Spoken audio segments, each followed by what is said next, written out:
നിങ്ങളിൽ iron deficiency ഉണ്ടെന്ന് മനസ്സിലാക്കുന്ന ഫസ്റ്റ് സൈൻ എന്ന് പറയുമ്പോൾ നിങ്ങൾ ഒരു 8 മണിക്കൂർ ഉറങ്ങിയിട്ടും നിങ്ങൾക്ക് കോൺസ്റ്റൻ്റ് ആയിട്ടുള്ള ക്ഷീണം ഉണ്ടാവുകയാണെങ്കിൽ, അതേപോലെ മെഗ്നീഷ്യം ഡെഫിഷ്യൻസി എന്ന് പറയുകയാണെങ്കിൽ നിങ്ങളെ കാൽ മസിൽസിൽ ക്രാംസ് ഉണ്ടാവുക, അതേപോലെ നിങ്ങൾക്കൊരു ക്വാളിറ്റി സ്ലീപ്പ് കിട്ടുന്നില്ല എങ്കിൽ.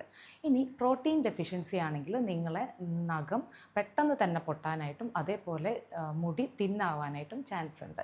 ഇനി സിങ്ക് ഡെഫിഷ്യൻസി ആണെങ്കിൽ നിങ്ങൾ ഈ ജോ ലൈൻസിൻ്റെ അവിടെ കുരുക്കൾ വരുന്നതാണ്.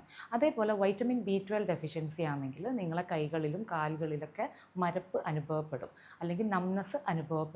ഇനി വൈറ്റമിൻ D ഡെഫിഷ്യൻസി ആണെങ്കിൽ നിങ്ങൾക്ക് കൂടെ ഉണ്ടാകുന്ന ഇൻഫെക്ഷൻ ഉണ്ടെങ്കിൽ മനസ്സിലാക്കാം വൈറ്റമിൻ D ഡെഫിഷ്യൻസിയാണ്.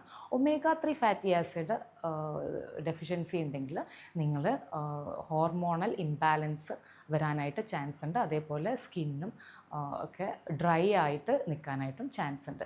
ഈ പറഞ്ഞ ഏതെങ്കിലും ഡെഫിഷ്യൻസി അല്ലെങ്കിൽ ഏതെങ്കിലും സിംറ്റംസ് നിങ്ങൾക്കുണ്ടെങ്കിൽ നിങ്ങൾ കമൻറ്റ് ചെയ്യൂ, അതിന് വേണ്ട ഫുഡ് ഐറ്റംസ് പറഞ്ഞുതരാം.